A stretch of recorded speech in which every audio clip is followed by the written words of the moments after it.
ओम श्री गुरुवे नमः। ओम नमो ब्रह्मादिभ्यो ब्रह्म विद्या संप्रदाय कर्तव्यो वंशर्षिभ्यो महद्भयो नमो गुरुभ्यः सर्वोपप्लवरहितः प्रज्ञानगणः प्रत्यगर्तो ब्रह्मैव अहम् अस्मि। ओम शांति शांति शांति। श्वेताश्वतर उपनिषद, जिसकी व्याख्या स्वामी अखंडानंद सरस्वती जी की है, इसका प्रथम प्रवचन चल रहा है। आगे, एक दिन हम लोग कहीं से ट्रेन से आ रहे थे तो दो चार विचारक इकट्ठे हो गए ट्रेन में। वैसे विचारक भी मुश्किल से ही मिलते हैं, तो यह प्रश्न उठा कि ज्ञानी कैसा, ध्यानी कैसा। ज्ञानी ऐसा, ध्यानी ऐसा, अच्छे लोग थे। यह गुण यह गुण यह गुण ज्ञानी में। तो सब निरूपण होने के बाद मैंने कहा कि अभी चित्त तो नहीं छूटा, इन सब गुणों का अधिकरण तो चित्त ही है। यह चित्त मैं हूँ, यह भ्रम तो अभी नहीं छूटा, यह चित्त मेरा नहीं है। यह ज्ञान तो जब सांख्य दृष्टि से विचार करते हैं, अपने को दृष्टा जानते हैं, तभी हो जाता है। और चित्त से असंगता आ जाती है। और यह तो अपने को ब्रह्म जानकर ब्रह्मज्ञानी होकर बैठा है। और चित्त ऐसा, चित्त वैसा, चित्त में यह गुण, चित्त में वह गुण, एक व्यक्ति के रूप में बने रहने वाले चित्त के साथ संबंध मानता है। अरे, जब अव्यक्त से संबंध टूट गया, जब अव्यक्त के कार्य के साथ संबंध कहाँ रहा। अब जब अविद्या निवृत्त हो गई, तब अविद्या के कार्य के साथ संबंध कहाँ रहा। जब माया निवृत्त हो गई, तब माया के कार्य के साथ संबंध कहाँ रहा।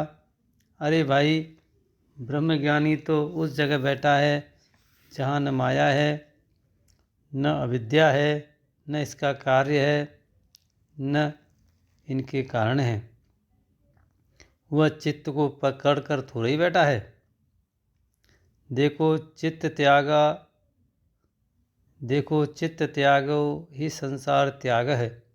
चित्त का त्याग ही असल में संसार का त्याग है। यह देखो कि चित्त का त्याग हुआ कि नहीं। ब्रह्म ज्ञान के पूर्व विवेक वैराग्य के द्वारा चित्त का त्याग और ब्रह्म ज्ञान के अनंतर बाद रूप चित्त त्याग।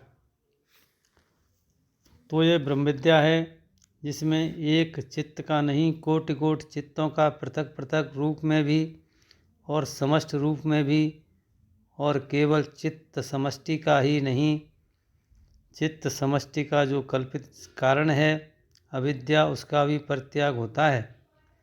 अविद्या और जगत के विवेक से अविद्या की निवृत्ति नहीं होती।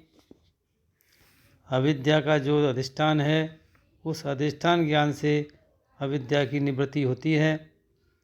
उस ज्ञान को प्राप्त करने के लिए किसके मन में इच्छा है। मुमुक्षा माने मोक्ष की इच्छा और संपूर्ण अनर्थों की निवृत्ति होकर परमानंद की प्राप्ति, यह अवर लक्षण है मोक्ष का। यह मोक्ष का कनिष्ठ लक्षण है। जिज्ञासुओं को प्रोत्साहित करने के लक्षण में अविद्या निवृत्ति के साथ परमानंद की प्राप्ति जोड़ दिया जाता है।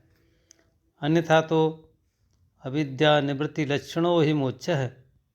मोक्ष का एकमात्र लक्षण है अविद्या की निवृत्ति, ब्रह्म ज्ञान के द्वारा अविद्या की निवृत्ति। उस अविद्या के लिए मन में जैसे मृत्यु से डरते हैं, उससे बढ़कर कोई भाव, कोई डर है या नहीं तुम्हारे अंदर। मृत्यु से डरते हो कि नहीं? डरते हो कि अच्छा तुम अपने आप से प्रेम करते हो, आनंद भाव है तुम्हारे अंदर, तो दुख से डरते हो कि नहीं? लेकिन देखो, मृत्यु की अपेक्षा दुख से कम डरते हो कि अरे भाई, दुख आवेगा थोड़ा तो उसको सह लेंगे, मरेंगे तो नहीं, लेकिन चिद भाव तो अपने में है। भाव भाव प्रकाशक भाव भाति भाव, उसके विपरीत क्या है कि अज्ञान है। लेकिन अज्ञान से उतना कहाँ डरते हो जितना डर एक व्यक्ति को दुख से लगता है। जितना डर एक व्यक्ति को शाश्वत दुख से और मृत्यु से लगता है, उतना ही डर जब उसको अज्ञान से लगे तब अविद्या निवृत्ति की भूमिका तैयार होती है। असल में जो दुख है, जो मृत्यु है, वही अज्ञान है। जो सत है, जो चित है, वही आनंद है।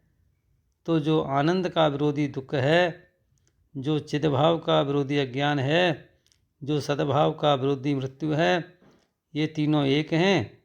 और दुख भी अज्ञान है और मृत्यु भी अज्ञान है।